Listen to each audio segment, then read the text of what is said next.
네, 우리 함께 보는 말씀은 시편 118편 1절에서 29절까지입니다. 1절에서 29절까지입니다. 시작. 여호와께 감사하라. 그는 선하시며 그의 인자하심이 영원함이로다. 이제 이스라엘은 말하기를 그의 인자하심이 영원하다 할지로다. 이제 아론의 집은 말하기를 그의 인자하심이 영원하다 할지로다. 이제 여호와를 경외하는 자는 말하기를 그의 인자하심이 영원하다 할지로다. 내가 고통 중에 여호와께 부르짖었더니 여호와께서 응답하시고 나를 넓은 곳에 세우셨도다. 여호와는 내 표신이시라. 내가 두려워하지 아니하리니 사람이 내게 어찌할까. 여호와께서 내 편이 되사 나를 돕는 자들 중에 계시니 그러므로 나를 미워하는 자들에게 보응하시는 것을 내가 보리로다. 여호와께 피하는 것이 사람을 신뢰하는 것보다 나으며 여호와께 피하는 것이 고관들을 신뢰하는 것보다 낫도다. 문나라가 나를 애워쌌으니 내가 여호와의 이름으로 그들을 끊으리로다. 그들이 나를 애워쌌으니 내가 여호와의 이름으로 그들을 끊으리로다. 그들이 벌들처럼 나를 애워쌌으나 가시던 불에 불같이 타 없어졌나니 내가 여호와의 이름으로 그들을 끊으리로다. 너는 나를 밀쳐 넘어뜨리려 하였으나 여호와께서는 나를 도우셨도다. 여호와는 나의 능력과 찬송이시요 또 나의 구원이 되셨도다.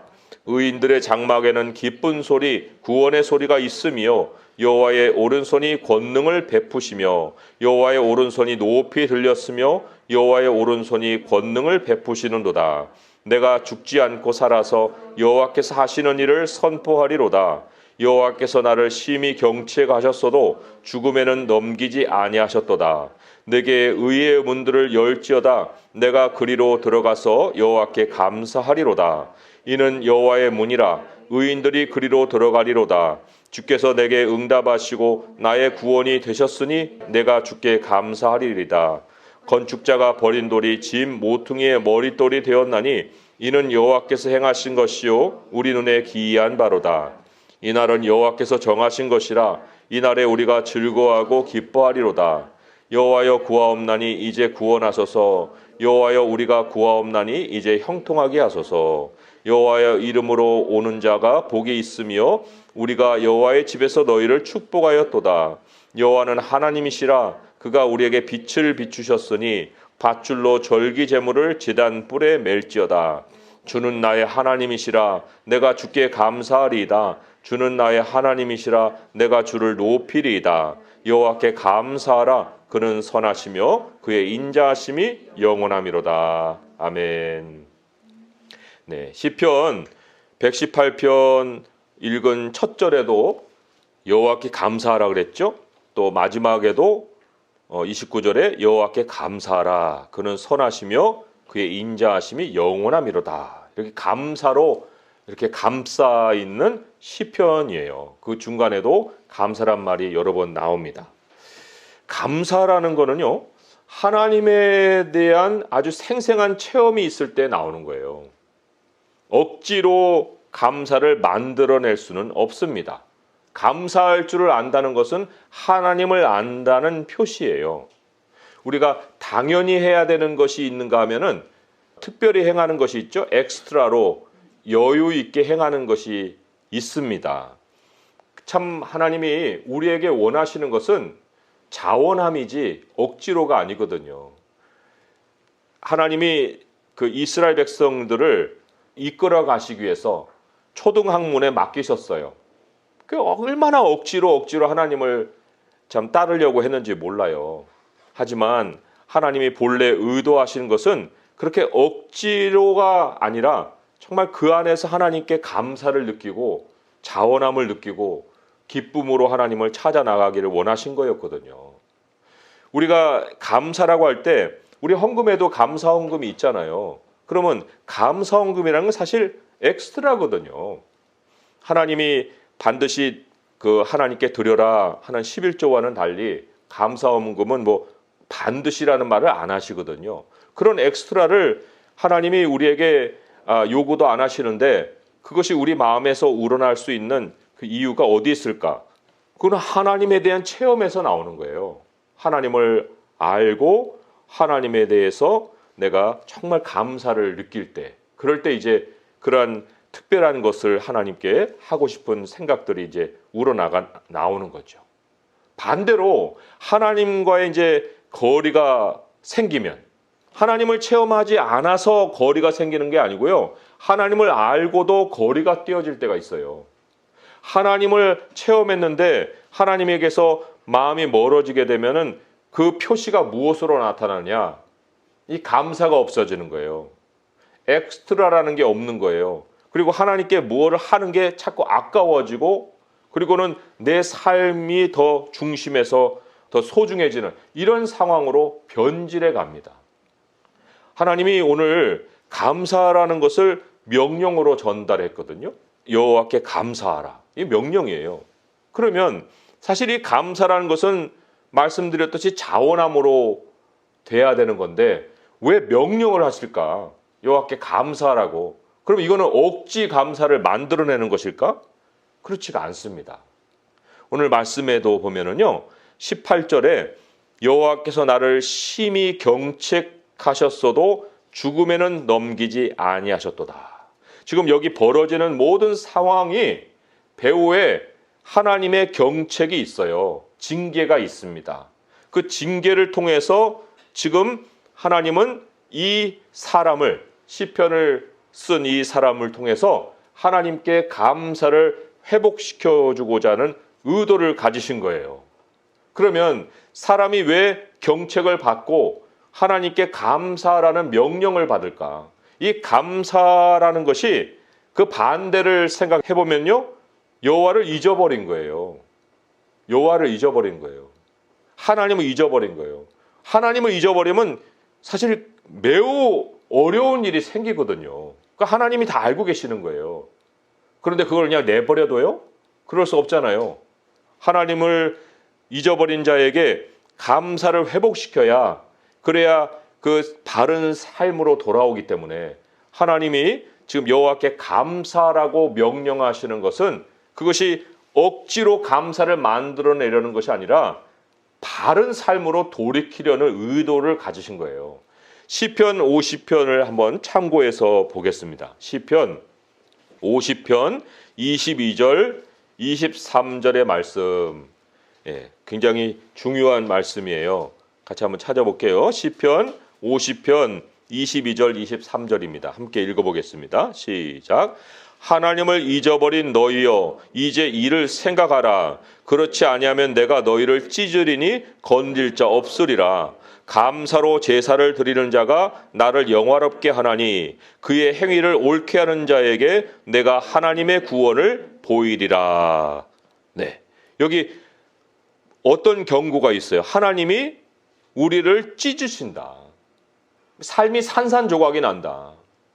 하나님을 잊어버린 사람들에게는 그런 일이 있다. 그러니 감사를 회복해라.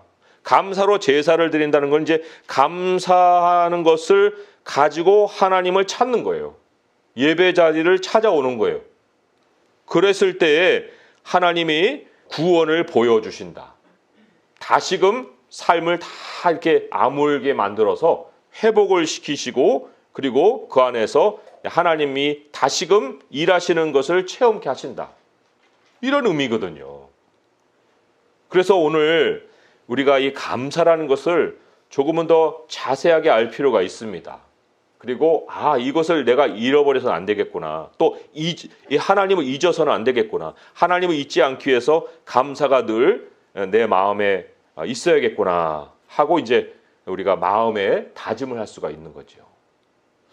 하나님을 향해서 감사하라고 해놓고 하나님의 성품을 두 가지로 소개를 했어요. 하나님은 선하시고 하나님은 그 사랑이 있다. 영원한 하나님의 인자하심은 영원하다라는 거예요. 하나님의 선하심이라는 것은 이런 거예요. 쉽게 얘기하면 하나님은 이타성으로 일하십니다. 자기 중심으로 모든 것을 경영하지 않고 항상 하나님이 지으신 만물을 위해서 일하시는 거. 이게 하나님의 선하심이에요. 내가 하나님께 돌아오면은 항상 거기에 계셔요. 탕자의 아버지가 뭐 거기에 계신 정도가 아니고 먼저 나와서 맞이하는 것처럼 내가 등을 돌렸을 때는 하나님이 전혀 떠오르지 않다가 내가 등을 하나님께로 돌려서 하나님께로 찾아가려고 하니 하나님이 항상 거기에 계셨고 나를 맞이하려는 준비를 다 하고 계셨던 분이다. 그게 하나님의 선하심이에요. 항상 나를 위해서 일을 하고 계셨고 내가 방황할 때에도 나를 잊지 아니하셨고 언제나 내 생각을 먼저 하시는 분이다 라는 것이 하나님의 선하심이에요. 사람은 본질상 선하지 않습니다. 죄 짓지 않은 하와도요, 그 나무 열매를 보면서 지혜롭게 할 만큼 탐스럽게 한 나무다, 열매다 이렇게 생각하죠. 이게 다 자기 중심이에요. 사람이 이타성이 본질상 없어요. 하나님이 선하시지 사람은 선하지 않습니다. 선한 분은 오직 하나님 한 분이에요. 우리는 하나님의 성품을 닮아가면서 선을 배우는 거예요. 하나님의 성품을 닮아가면서 누구에게 줄 수 있는 모습이 되는 거예요. 그러지 아니하고 하나님의 성품도 없고 하나님의 성품을 닮아가지도 않는데 본성에서 선이 나와요? 그러면 사람도 선하지요? 그래서 성경은 선한 분은 오직 하나님 한 분이라고 했거든요. 우리가 하나님의 성품을 닮아가도록 하나님이 만들어 놓으신 장치가 있습니다. 그게 이제 굉장히 오늘 말씀의 중요한 핵심이에요. 하나님이 우리더러 감사라고 했는데 그 감사를 실천할 수 있으려면은 우리 하나님이 가지신 그 선하신 성품과 또 인자하심을 우리가 깨달을 수가 있어야 되는데 우리 스스로는 선할 수 없고 하나님만이 선하시고 그러니 하나님의 성품을 닮아가는 것이 병행이 돼야 우리가 계속해서 감사를 할 수 있잖아요. 그럼 어떻게 우리가 하나님의 성품을 닮아갈 수 있겠느냐. 거기에 대해서 하나님이 준비해 놓으신 장치를 성경이 이렇게 얘기를 하고 있어요. 베드로후서 1장 4절의 말씀이에요. 베드로후서 1장 4절의 말씀 같이 찾아보겠습니다. 베드로후서 1장 4절의 말씀. 이것도 아까 시편 50편 말씀과 동일하게 중요한 말씀이에요. 오늘 말씀을 이해하기 위해서 베드로후서 384쪽에 있죠. 같이 읽어보겠습니다. 시작. 이로써 그 보배롭고 지극히 큰 약속을 우리에게 주사 이 약속으로 말미암아 너희가 정욕 때문에 세상에서 썩어질 것을 피하여 신성한 성품에 참여하는 자가 되게 하려 하셨느니라. 우리 정욕이란 건 자기 중심이잖아요. 정욕으로 만약에 가게 되면 세상에 썩어질 것과 하나가 돼요. 결국은 우리 스스로도 썩어지는 거예요. 삶이 산산조각 나는 거예요. 그런데 하나님이 우리에게 약속을 주셨습니다. 그 약속이 보배롭고 지극히 크다고 그랬어요. 여기 한 약속을 얘기하는 게 아니에요. promises, 하나님이 우리에게 주신 성경 자체를 말하는 거죠. 이 큰 약속, 그것을 주셨는데 그 약속을 우리가 가질 때 어떻게 된다고요? 그 모든 자기 중심적인 것이 우리에게서 떠나고 신성한 성품에 참여하는 자가 된다라고 얘기하잖아요. 그러면 하나님을 잊는다는 것은 어떤 걸 얘기하는 거예요? 하나님의 약속을 잊어버리는 거예요. 뭘 붙들고 살 것이 없는 거예요. 그리고는 자기 생각으로 그냥 하루하루 살아가는 거예요. 그래서 하나님이 우리에게 감사하라 해놓고 하나님이 선하다고만 얘기하지 않고 그의 인자하심이 영원하다 이러죠. 이 인자하심이라는 것은 매우 특별한 단어입니다. 그냥 love가 아니에요. steadfast love예요. 그거는 성경에서 하나님은 반드시 언약을 지키신다. 그 언약을 지키시는 사랑을 이 인자라고 특별히 성경은 명시를 하고 있습니다. 하나님은 영원히 약속 지키니까 문제는 우리다. 하나님이 뭐 약속을 지키고 안 지키고 그걸 의심할 이유가 없는 거예요. 우리가 하나님께 나아갈 때 감사할 수 있는 분이야 아니야 이렇게 마음을 왔다 갔다 할 이유가 없어요. 하나님은 영원히 인자하세요. 문제는 우리가 이랬다 저랬다 하는 거예요. 하나님은 한 번도 그러하신 적이 없는데 한 번 약속하신 것은 끝까지 지키시고 이루시는 분이시거든요. 그러니 우리 하나님의 인자하심이 우리가 흔들리는 것을 약속으로 붙들어 주시는 거예요. 우리가 약속을 붙들 때 하나님의 성품에 같이 동참해서 우리 중심을 떠나고 하나님이 가지신 바 그 이타성을 가지고 하나님을 사랑하고 이웃을 사랑하면서 살아갈 수가 있다는 거예요. 우리 안에 정말 얼마만큼이나 하나님의 약속을 소중하게 여기는 모습이 있는가? 하나님의 약속을 우리가 붙들어야만 이랬다 저랬다 하는 것이 사라질 텐데, 그래서 내 중심에서 하나님의 성품으로 옮겨올 수 있을 텐데, 그런데 정말 내 안에 얼마나 그 약속을 생각하고 약속을 붙들고, 아니 약속이 있는 줄은 알고 있는가? 감사를 잃으면요, 마음에서 약속이 흐지부지해지거든요. 흐물흐물해지고 없어지는 거예요. 그냥 사라져버리는 거예요. 하나님을 잊는다는 게 나 하나님 잊은 적 없어요. 하나님은 항상 나하고 함께 하시는 분으로 나는 생각하는데요. 그런데 말은 그렇게 하는데 붙들 약속을 하나도 생각이 안 나는 거, 이거 하나님 잊어버린 거랑 똑같은 거예요. 그래서 감사하라 할 때 그 명령 안에는 무엇을 하나님이 우리에게 명령하고 계시는가? 다시 하나님의 약속으로 돌아와라. 다시 내가 너에게 해준 그 언약의 그 말씀으로 돌아오라. 이거를 이제 우리에게 종용하고 계시는 거예요. 우리가 알고 있던 하나님, 우리가 체험했던 하나님, 그 체험했던 하나님은 모든 것이 다 약속을 이루신 분으로서 하나님을 체험하는 거거든요. 그 감사를 이제 우리가 회복을 하게 되면, 다시 말하면 하나님의 약속을 이제 우리 마음에 새기고 하나님께로 돌아오게 되면, 우리 하나님이 우리에게 이제 회복해 주시는 패키지가 있어요. 참 그 놀라우신 하나님이죠. 그 감사를 회복했을 때 하나님이 우리에게 회복해 주시는 것이 뭐냐면 기도입니다. 기도예요. 하나님의 약속이 없으면 기도도 정욕대로 구하게 되고, 하나님의 약속이 있으면 하나님을 향해서 올바르게 기도를 하게 됩니다. 하나님의 약속을 잊었기 때문에 하나님이 경책을 하셨잖아요. 징계를 하셨잖아요. 그리고는 이제 하나님의 경책을 통해서 깨달은 것이, 내가 하나님께로 돌아가야겠구나. 그거거든요. 하나님께 돌아오면 뭐가 보이겠어요? 약속이 보이지요. 그러니까 하나님, 이제는 내 생각대로 행하지 않고 하나님 약속을 붙들고 살겠습니다. 라는 고백 자체가 기도인 거예요. 감사를 회복하면 기도가 회복이 된다니까요. 그래서 빌립보서 4장 6절의 말씀에, 기도를 가르치는 말씀의 가장 핵심이 뭐예요? 감사입니다. 빌립보서 4장 6절의 말씀 다 아시니까 제가 인용할게요. 아무것도 염려하지 말고 다만 모든 일에 기도와 간구로 너희 구할 것을 무엇으로요? 감사함으로 하나님께 아뢰라 그랬어요. 감사함으로. 약속을 의지해서 하나님께 아뢰라. 모든 일에 기도와 간구로 하되, 약속이 없으면 안 되잖아요. 너희 구할 것을 하나님의 약속을 의지하여서 감사함으로 하나님께 아뢰라. 그리하면 모든 지각에 뛰어난 하나님의 평강이 그리스도 예수 안에서 너희 마음과 생각을 지키시리라. 이 하나님의 응답이 또 놀라운 선물로 기다리고 있습니다. 감사가 회복되면 약속이 회복되고, 약속이 회복되면 기도가 회복되고, 기도가 회복되는 곳에 놀라운 변화 뭐예요? 응답입니다. 하나님의 응답.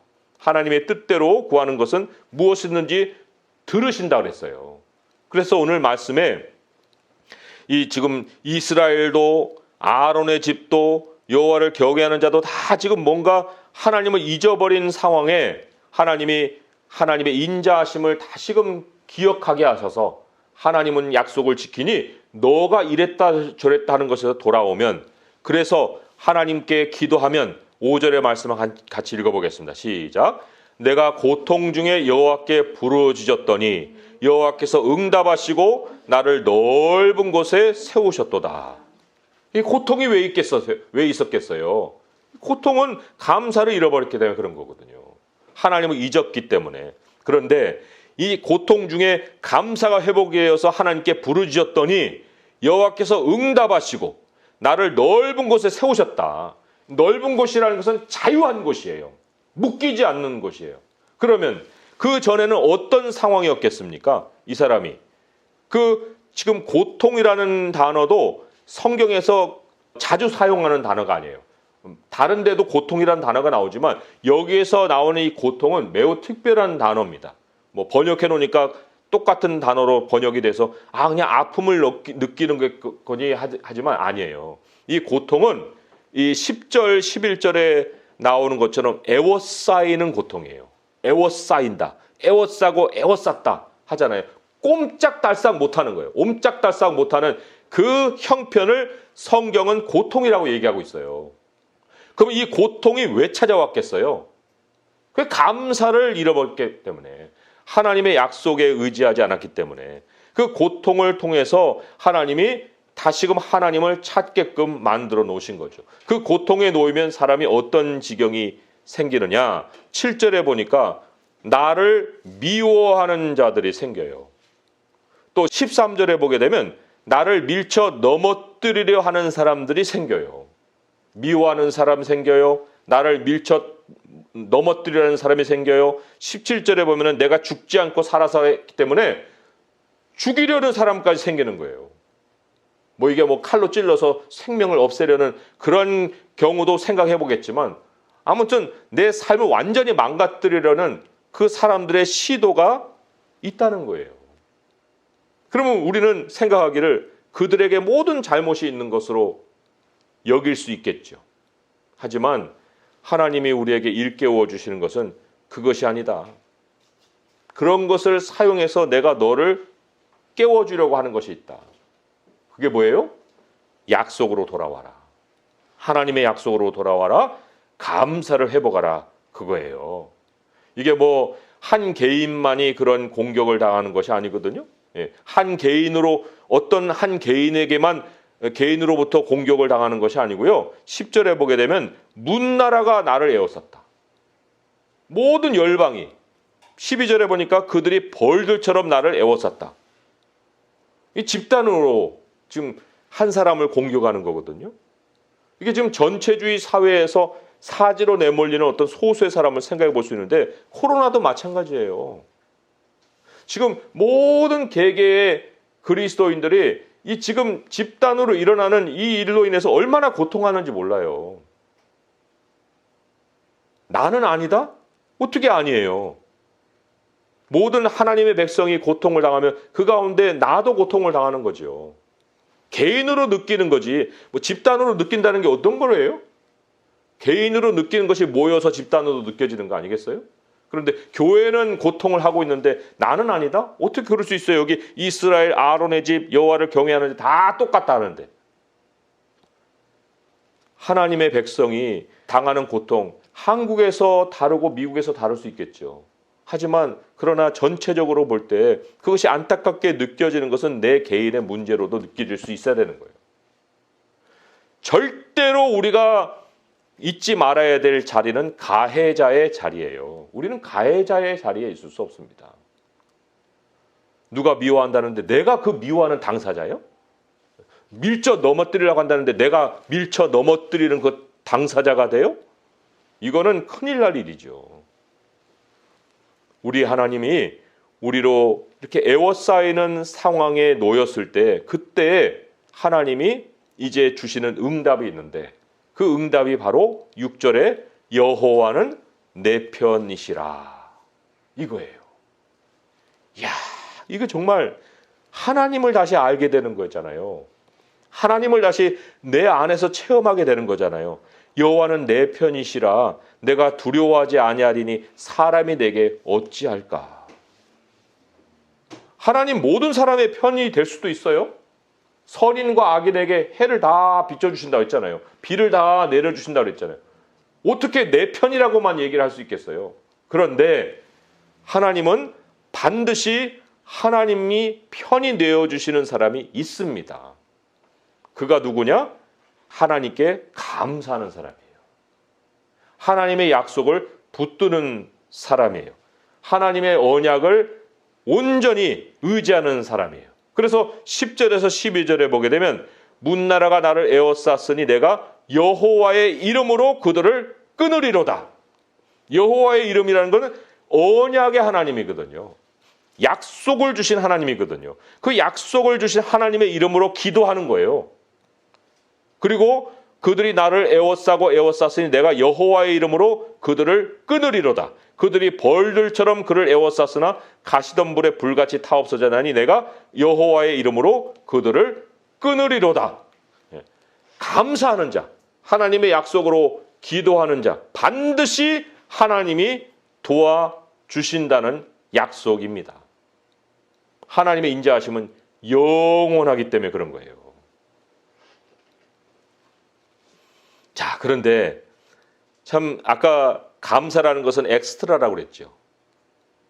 참 이게 얼마나 이 시편에서 우리에게 하나님이 자원하는 것을 좋아하시는지, 이제 이 감사의 모습이 그렇게 기도로 정말 자기 이 삶의 자리에서 고통 가운데 이제 부르짖는 그런 모습으로 변화되는 것을 끝이 아니에요. 내 자리를 그냥 내 자리에 뭉개고 앉아갖고 난 이제 살았어 그것을 끝이 아니라는 거예요. 하나님을 향해 감사가 회복이 되면은 하나님께 엑스트라가 생긴다는 거예요. 그게 어디에 나와요? 19절에 나옵니다. 내게 의의 문들을 열지어다. 내가 그리로 들어가서 여호와께 감사하리로다. 이 의의 문들이 무엇을 의미하냐면 하나님의 성전입니다. 교회를 얘기하는 거예요. 26절에 나오듯이 여호와의 이름으로 오는 자가 복이 있으며, 많은 사람들이 신실하게 하나님의 집에서 예배 드리고 있었어요. 근데 이 사람은 떠났단 말이에요. 여호와의 이름을 잊어버리고. 그러다가 감사를 되찾았어요. 그리고는 이제 의의 문들을 열지어다 내가 감사하기를 원하나 하면서 옵니다. 여호와의 이름으로 와요. 야, 너 복이 있구나. 우리가 여호와의 집에서 너희를 축복하였도다. 이 예배 자리에 돌아오는 그 성도를 반기는 걸 얘기하는 거예요. 그런데 그 예배 자리에 그냥 나오는 게 아니고 여호와는 하나님이시라 그가 우리에게 빛을 비추셨으니 밧줄로 절기 제물을 제단불에 맬지어다. 이 절기 제물은 11조가 아니에요. 이건 자원하는 제물이에요. 안식일마다 찾아 나와 드리는 예물이 아니에요. 절기는 매우 특별한 때에 특별한 예물을 가지고 하나님께 나오는 거예요. 그러면 하나님께서 안식일을 지켜라 했지만 안식일도 안 지켰던 사람이 절기 1년에 3차례거든요. 그것도 하나님이 내게 나오라고 했는데 그거는 엑스트라라고 생각하는 거예요. 그러니까 안 나왔던 거예요. 그런데 이제는 하나님이 그렇게 정해놓으신 그 엑스트라의 절기에서도 예물을 가지고 와서 제단불에 맵니다. 사람들은 이제 예물을 가져오면은 그 번제단 뿔에다 이렇게 그거를 줄로 묶어놔요. 그 소나 양 드릴 것을. 그 예식을 지금 얘기를 하는 거예요. 이 사람이 지금 회복된 모습 안에 하나님께 드리는 그 엑스트라가 있다는 걸 우리가 여기서 확인을 할 수가 있습니다. 그리고는 그 회복된 사람에게 나오는 고백이 28절에 주는 나의 하나님이시라. 주는 나의 하나님. 나의 하나님이에요. 내가 주께 감사하리다. 주는 나의 하나님이시다. 내가 주를 높이겠다. 남의 하나님, 교회의 하나님, 성도들의 하나님이 아니고요. 주는 나의 하나님이에요. 나의 하나님. 이게 고통을 통해서 하나님의 경책을 통해서 감사가 회복이 되고 그리고 응답이 회복이 되고 하나님의 구원을 맛보고 이제 교회로 와서 자원함이 회복된 사람이 드릴 수 있는 최고의 고백이에요. 주는 나의 하나님이시라. 오늘 말씀을 맺겠습니다. 22절에 보시면 건축자가 버린 돌이 짐 모퉁이의 머릿돌이 되었다라는 말이 있어요. 우리 그리스도인은 세상에 버림받을 수 있는 존재가 아닙니다. 하나님은 반드시 우리를 머릿돌이 되게 하시는 분이에요. 그러나 고통 중에는 내가 버림받은 사람같이 느껴지고 버림받은 돌같이 느껴지겠죠.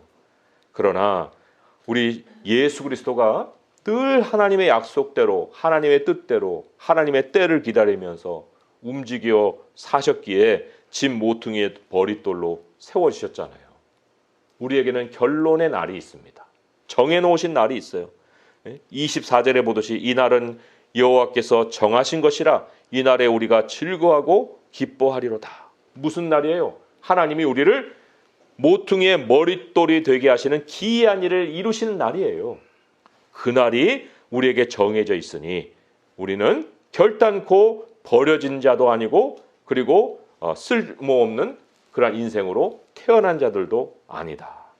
하나님께 감사를 회복하는 순간에 우리 하나님은 이제 우리에게 행하실 일을 우리 마음속에 확신을 주셔서 하나님을 향해 나아가게 하고 구하게 하신다.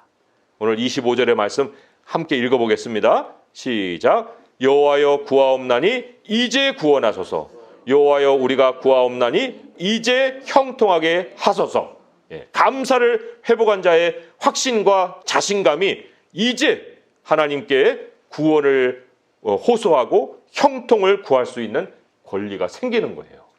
우리 주님께 그러한 마음을 가지고 이후로 감사를 잊지 아니하고 약속을 붙들고 우리 하나님을 향해 나아가는 성도 될 수 있기를 주님의 이름으로 축원드립니다. 기도하겠습니다.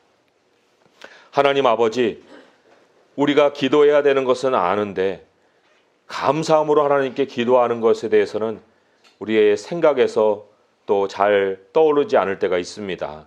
아버지 하나님, 우리가 어떤 상황이 되어야 정말 우리는 우리 스스로 혼자 있을 수 있다 할 수 있겠나이까?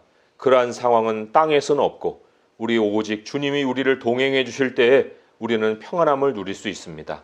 아버지여, 우리가 어려움을 겪는 그것조차도 하나님은 감사를 회복할 수 있는 그러한 계기로 삼으셔서 우리가 고통을 겪는 중에도 주님의 인자하심을 머릿속에 떠올릴 수 있는 은혜를 주셔서 감사합니다. 아버지여, 주님의 약속을 잊었습니다. 주님의 약속을 붙들고 기도해야 되는데 그것을 기도하지 못하고 우리 마음이 참 처지고 또 좌절하고 낙심하고 어디서 소망을 찾을 수 있을까 방황하는 그러한 모습을 가집니다. 아버지여, 사방에 우리를 치려하는 자들, 우리를 밀쳐 넘어뜨리려 하는 자들, 우리를 죽이려 하는 자들이 정말 가득가득한 세상을 살고 있으나 하나님이 내 편이 되셔서 항상 일하고 계시는 줄 믿습니다. 주여, 교회가 또한 고통을 당하는 중에 우리 주님이 교회의 편이 되셔서 일을 하고 계신 줄 믿습니다. 아버지 하나님, 이제 우리가 감사를 회복하여서 주님 앞에 기도하고 고백하고 또 하나님이 이제 구원해 주시고 이제 형통케 해달라는 우리들의 고백을 하나님이 들으시고 응답하실 줄 믿사온데 아버지여, 어떤 순간에 이르릴지라도 우리 마음이 낙심하지 아니하게 하시고 우리 하나님을 향해서 정말 기도의 소리를 높일 수 있도록 하여 주시되 감사함으로 주님께 기도할 수 있게 하여 주시옵고 우리 교회들을 회복해 주시되 아버지께 감사를 회복하는 교회들이 될 수 있도록 인도하여 주시옵소서. 이 모든 간구 우리 주 예수 그리스도의 이름으로 감사하며 기도합니다. 아멘.